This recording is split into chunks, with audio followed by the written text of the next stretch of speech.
অসম গণ পৰিষদৰ বিৰুদ্ধে এটা ভয়ংকৰ অভিযোগ উত্থাপিত হৈছে। এবাৰ অগপৰ উপ সভাপতি সুনীল ডেকাৰ বিৰুদ্ধে এটা বিস্ফোৰক অভিযোগ উত্থাপিত হৈছে। টকাৰ বিনিময়ত অগপত টিকট বিক্ৰী হৈছিল। পত্নীৰ বেংক একাউণ্টত টিকটৰ বিনিময়ত ধন লোৱাৰ অভিযোগ উত্থাপিত হৈছে সুনীল ডেকাৰ বিৰুদ্ধে। দল ত্যাগ কৰি এই বিস্ফোৰণ ঘটাইছে হাইলাকান্দি অগপৰ প্ৰাক্তন সভাপতিয়ে। প্ৰাক্তন অগপ নেতা আফতাবুদ্দিন লস্কৰৰ বিস্ফোৰণত স্বাভাৱিকতেই ৰাজ্যৰ ৰাজনীতিত প্ৰতিক্ৰিয়াৰ সৃষ্টি হৈছে।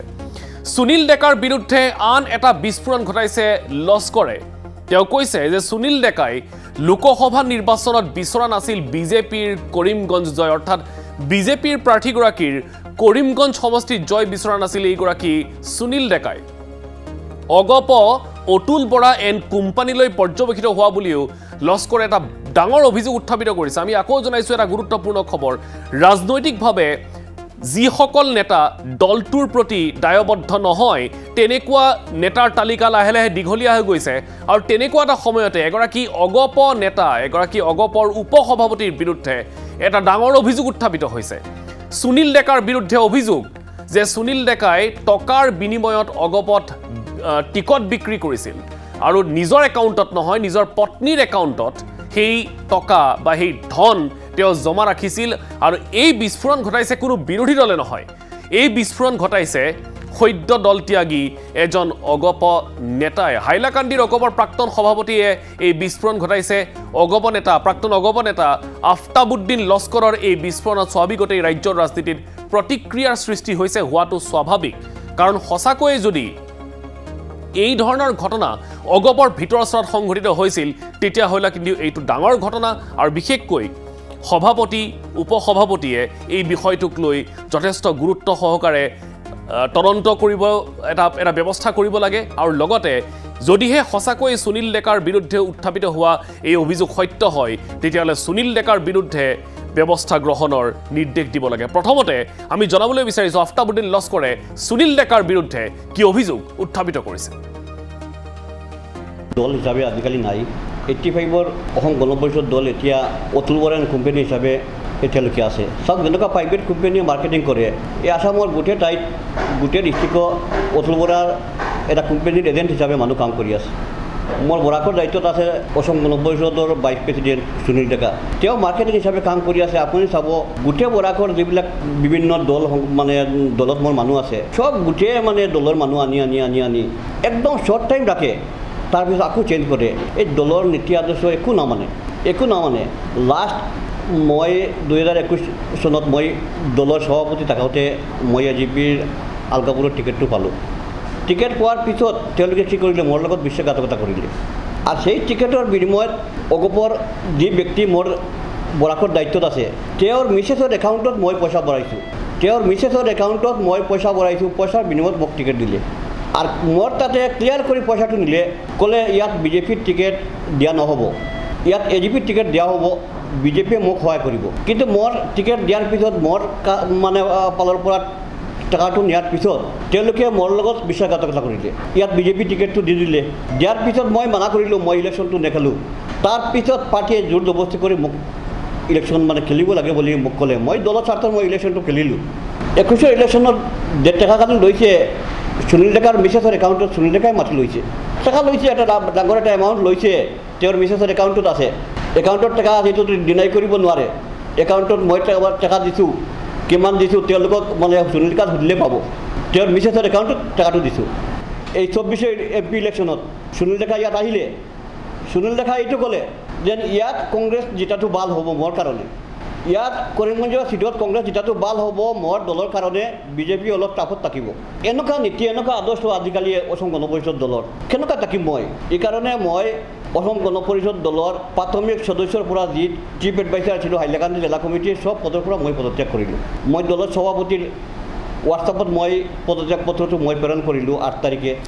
এই মুহূৰ্তত আমি সংযুক্ত হৈছোঁ আমাৰ এছ'চিয়েট এডিটৰ ছাজাদুল ৰাণা হুছেইনৰ সৈতে। ৰাণা, এটা ডাঙৰ পলিটিকেল ডেভেলপমেণ্ট, আৰু যদিহে সঁচাকৈয়ে লস্কৰে কোৱা কথাখিনি সঁচা হয় তেতিয়াহ'লে কিন্তু অসম গণ পৰিষদৰ ভিতৰচৰাত কি চলি আছে ইয়াক লৈ মানুহৰ স্বাভাৱিকতে প্ৰশ্ন থাকিব কিন্তু ডাঙৰ কথাটো এয়াই যে সুনীল ডেকাৰ বিৰুদ্ধে যি অভিযোগ উত্থাপিত কৰিছে লস্কৰে এয়া আচলতে সত্য হ'ব পাৰে নে এয়া ৰাজনৈতিক আক্ষেপ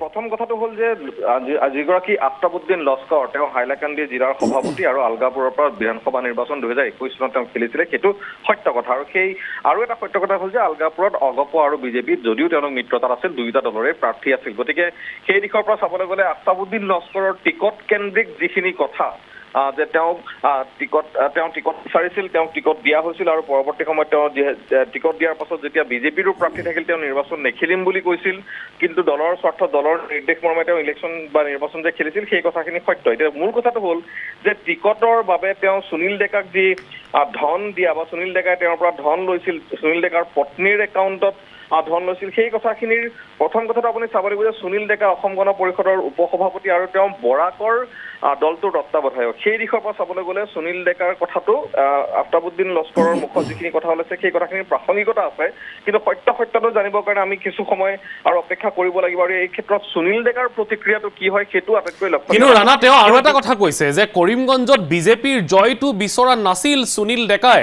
এইটো এটা অভিযোগ কিন্তু হয় মানস সেই গোটেই কথাখিনিতেই আপুনি আৰু এটা কথা হ'ল যে তেওঁ যিহেতু কেছ টকা দিছিলো বুলি তেওঁ কোৱা নাইকিয়া সেই দিশৰ পৰা চাবলৈ গ'লে মানুহজনৰ যিটো অভিযোগ আছে সেইখিনি নিশ্চিতভাৱে তেওঁৰ অভিযোগত দম আছে কাৰণ তেওঁ কৈছে যে তেওঁৰ একাউণ্টত ধন দিছিল আৰু যিহেতু তেওঁ একাউণ্টত ধন দিছিলে বুলি কৈছে ৰেকৰ্ড থাকিব তথ্য প্ৰমাণ থাকিব একাউণ্টত যেতিয়া ধন দিছে তাৰ নিশ্চিতভাৱে তেওঁৰ লগত তেওঁ কাউণ্টাৰ ফুল যদি গৈ বেংকত জমা দিছে তেতিয়াহ'লে কাউণ্টাৰ ফুলিওটো থাকিব বা সুনীল ডেকাৰ পত্নীৰ একাউণ্ট যদি চাই দিয়া হয় বা তাৰ যদি ট্ৰানজেকশ্যন হিষ্ট্ৰী চোৱা যায় তেতিয়াহ'লেও সেই কথাখিনি ওলাই পৰিব কিমান টকা কোন তাৰিখে দিছিলে সেই কথাখিনিত ওলাই যাব গতিকে সঁচা কথাটো ওলাবলৈ বৰ বেছি সময় নালাগিব কিন্তু আটাইতকৈ গুৰুত্বপূৰ্ণ যিটো কথা হ'ল যে টিকটৰ বাবদ ধন সংগ্ৰহ এয়া আচলতে কংগ্ৰেছৰ কালচাৰ বুলি বহু সময়ত কোৱা যায় আৰু সেই তেনে এক মুহূৰ্তত আপোনাৰ অসম গণ পৰিষদৰ বহু নেতাই দল এৰিব বুলি এটা চৰ্চা চলি আছে আৰু তেনে চৰ্চা চলি থকাৰ সময়ত এই টকাৰ বিনিময়ত ধন দিয়া আৰু নীতি আদৰ্শক পিঠি দি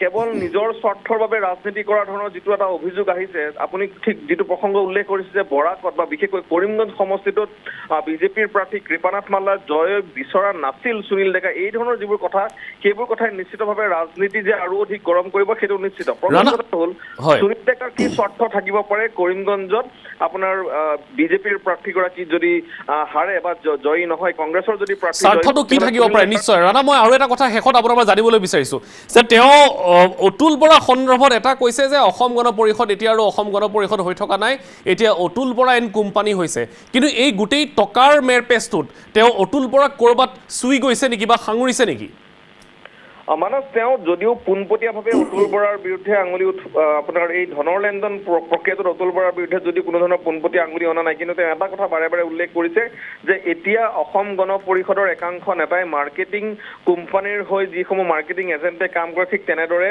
কাম কৰি থাকে আৰু সেই কোম্পানীটোৰ নাম তেওঁ বা আজিৰ তাৰিখত অসম গণ পৰিষদৰ নাম তেওঁ অতুল বৰা এণ্ড কোম্পানী বুলি দিছে গতিকে সেই দিশৰ পৰা চাবলৈ গ'লে আপোনাৰ একাংশ নেতাক ধন সংগ্ৰহত প্ৰেৰণ কৰিছে নেকি এনেকুৱা ধৰণৰ প্ৰশ্নটো এটা আনিছে যদিও তেওঁ পোনপটীয়াভাৱে অতুল বৰালৈ আঙুলি তোলা নাই কিন্তু অতুল বৰা এণ্ড কোম্পানী বুলি তেওঁ অগপক অভিহিত কৰিছে তাৰ সমান্তৰালকৈ একাংশ মাৰ্কেটিং এজেণ্টে মাৰ্কেটিং কৰে বুলি যিটো অভিযোগ আনিছে সেই কথাটোৱে যথেষ্ট আপোনাৰ তাৎপৰ্য বহন কৰিছে ক'ৰবাত অতুল বৰা এই ক্ষেত্ৰত তেওঁ সাঙুৰিবলৈ নিশ্চিতভাৱে পৰৱৰ্তী সময়ত চেষ্টা কৰিব বা সুনীল ডেকাৰ সন্দৰ্ভত অসম গণ পৰিষদৰ নেতৃত্বই কি ধৰণৰ স্থিতি লয় সেইটো এটা লক্ষণীয় হ'ব অসম গণ পৰিষদে নিজাববীয়াকৈ কিবা তদন্ত কৰিব নে নকৰে বা এগৰাকী দলৰ সভাপতি এগৰাকী পুৰণা নেতা এটা প্ৰান্তৰ উপদেষ্টা হিচাপে যিগৰাকী ব্যক্তিক তেওঁলোকে দায়িত্ব দি থৈছিল সেই ব্যক্তিগৰাকী এনেকুৱা ধৰণৰ গুৰুতৰ অভিযোগ আনি যেতিয়া দল ত্যাগ কৰিছে নিশ্চিতভাৱে এই ক্ষেত্ৰত অসম গণ পৰিষদৰ এটা নৈতিক দায়িত্ব থাকিব তেওঁলোকে সমগ্ৰ বিষয়টোৰ ক্ষেত্ৰত কোন সঁচা কোন মিছা সেইটো আচলতে পোহৰলৈ অনাৰ ক্ষেত্ৰত দলটোৰো যি বৰ্তমানৰ নেতৃত্ব তেওঁলোকৰ এটা দায়িত্ব সুনীল ডেকাৰ বিৰুদ্ধে এতিয়া কি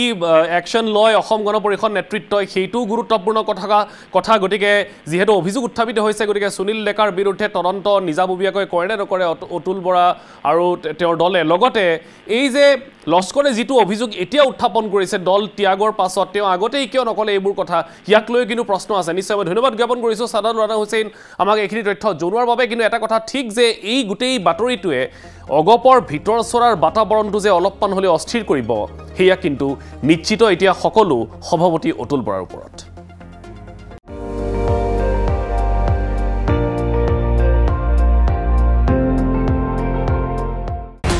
আপুনি চাই আছে ND24 সৰ্বশ্ৰেষ্ঠ নহয় সৰ্বোত্তমৰ দৌৰা